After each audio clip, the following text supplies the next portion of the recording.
see I have a really cool banner up. It says, believe in your dreams. So what about you this morning?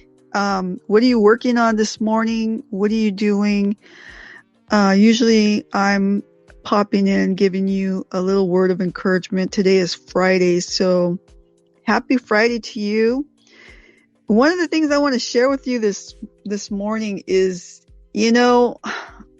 sometimes you just gotta leave the mistakes visible. This is something I learned a zillion years ago. Yes, I used the word a zillion years ago. I am not a young girl. I have been around the block quite a few times, honey. So sometimes you got to leave the mistakes visible. The reason why I say this is because for a long time I followed people, and this was in the day and time when there was no such thing as internet. There was no such thing as, phones and smartphones and that kind of thing. We didn't have that. Okay. So that's why I say a zillion years ago. We didn't have that. The only thing that I knew of was the example that I had right in front of me. Okay. And some of these examples exampled to me as though they were flawless. Okay. And the only content I knew them as was a conference speaker,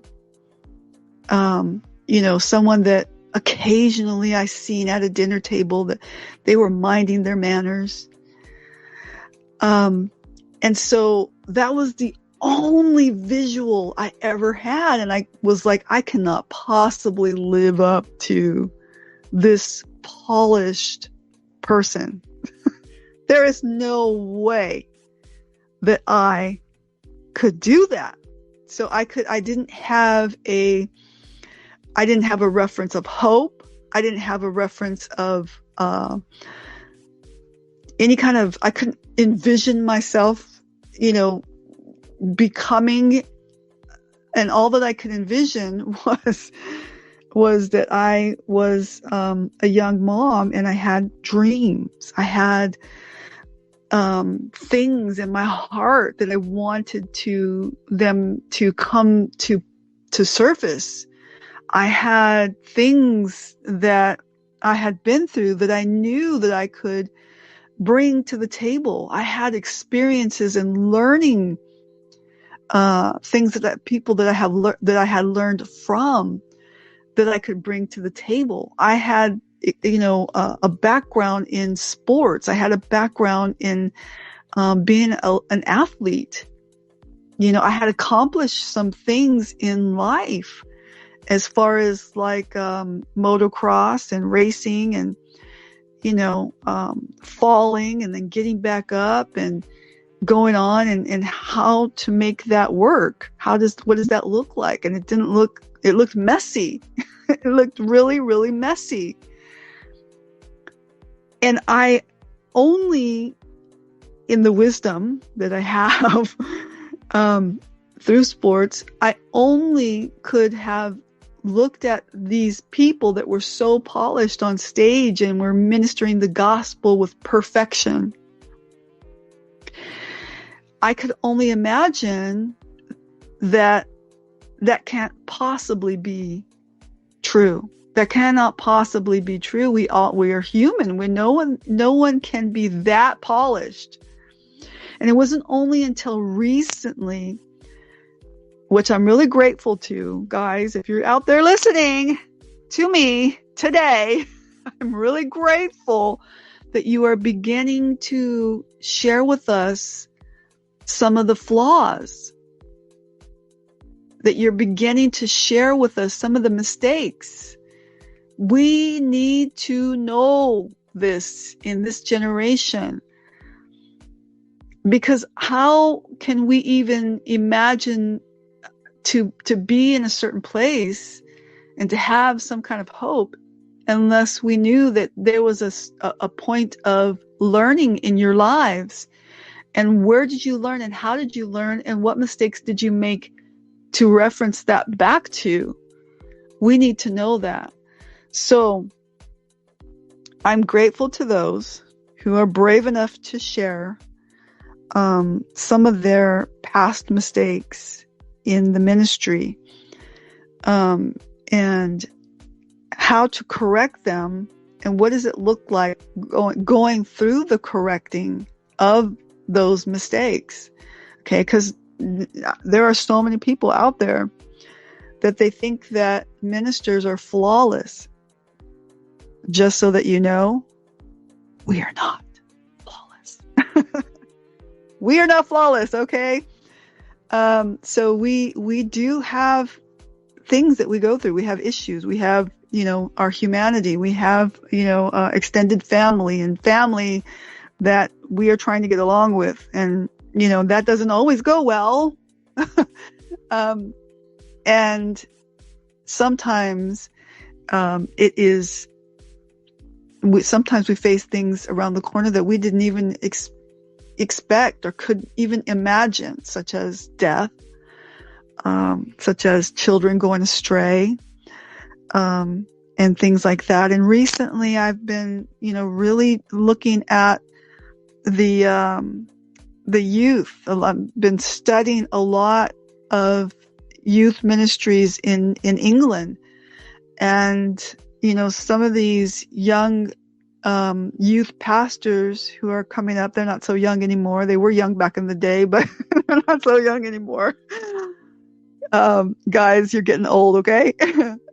So some of these guys have a lot of experience because they come from a generation where they grew up in the ministry. They grew up in church. Their parents were the pastor, or their parents were in the ministry, or whatever it might be. Of all different ethnic backgrounds, I want to also add all different ethnic backgrounds, and some of which religion was really embedded into their culture. And so much so that they what they took from that was that their parents cared more for the quote ministry than they did for actual people and their actual family. And so there's a big difference. And what the children of this generation took away was they took away the fact that they were not paid attention to and that they weren't important. And so they went away, kind of straying away from wanting to be in ministry. And some even really strayed away, into the world. And they found what they needed, the care, the attention, within their peer groups, or within school, or somewhere else outside of church, because church, you couldn't make any mistakes if you went to church. You had to sit there and not make any mistakes. And there was no grace in that. And so today's generation, what we're seeing is those are the youth pastors of today, but the youth pastors now have their own children. And what we're finding is those children are the ones that are the millennials, and they want to do something in the world that is important. They want to be included today. And if you're looking at the world in itself today, you're seeing war, but you're seeing a war in a different light, because now we all have social media and we all have a voice in it. So what you're seeing is that you're seeing the Ukrainian people, and they're young people, 19, 20, on their social media. posting and giving their perspective. And it's a whole different strategy of war. You're seeing Iran and the Iranian people, you're seeing them stand for justice for a young girl who was killed because she let her hair show. You're seeing them fight with social media. And so you're looking at a whole different world today. And, you know, I'm thinking about my grandson, who is the child of my children who are pastors' kids. And, you know, I see my grandchildren rising up. I see them on, you know, they already understand the gadgets. You know, I'm pretty sure, positive, that they're not going to have a book Bible with real paper. They're going to have their Bible in an app where they will know it from there. They will study from the internet, you know, because there's so many resources in the internet. And how they get their sermon, they'll probably Google it, you know. You know, and how will they get intimate with God? Well, that is going to have to come through many different avenues. They're going to have to find a way to become intimate with God. And honestly, my son being the millennial, my daughters being millennials, who are the generation that want to make a difference, who want to be included, some of which are the ones that have strayed away because of the fact that they felt that they were ignored and that the ministry was more important than they were, you know, that they couldn't make mistakes. You know, I feel like I wasn't that kind of a parent. I feel like I allowed my children to make mistakes and gave them the grace. And that's probably why they all are serving the Lord. Every single one of my children are serving the Lord and taking their children to church. And so, you know, that grace and love was included even in the midst of brokenness and unexpected things around the corner, life issues, and, you know, things that happen with other people that you can't control. You know, I think that they seen a mother who cried out to God. I think that they seen a mother who was not perfect, who was very angry. And I think that they seen a mother who, you know, had the courage to apologize and repent and turn, you know, from anger to forgiveness. You know, and I think that allowed them to have the grace to forgive, to see, to understand that the world is not perfect, and we don't know who is going to, you know, make the mistakes or what is going to happen along the way and what people are going to do. You just do not know, and we can't control that. The only people that we can control, and sometimes we can't even control, is ourselves, and we have to come to Christ so that we can have that avenue of and way of grace and forgiveness through Him. And so I think that the generation today is learning so much, and I love the generation of today, and I cannot wait to see what the generation of my grandchildren will be like. And that I can have some kind of input in it, some kind of legacy in it. And if I'm not being, then they're not going to see it. If I'm just, you know, being, not, if I stop all my dreams, if I stop my believing, if I stop my growing and just stay stagnant, and just exist, my grandchildren won't know that. They won't see that.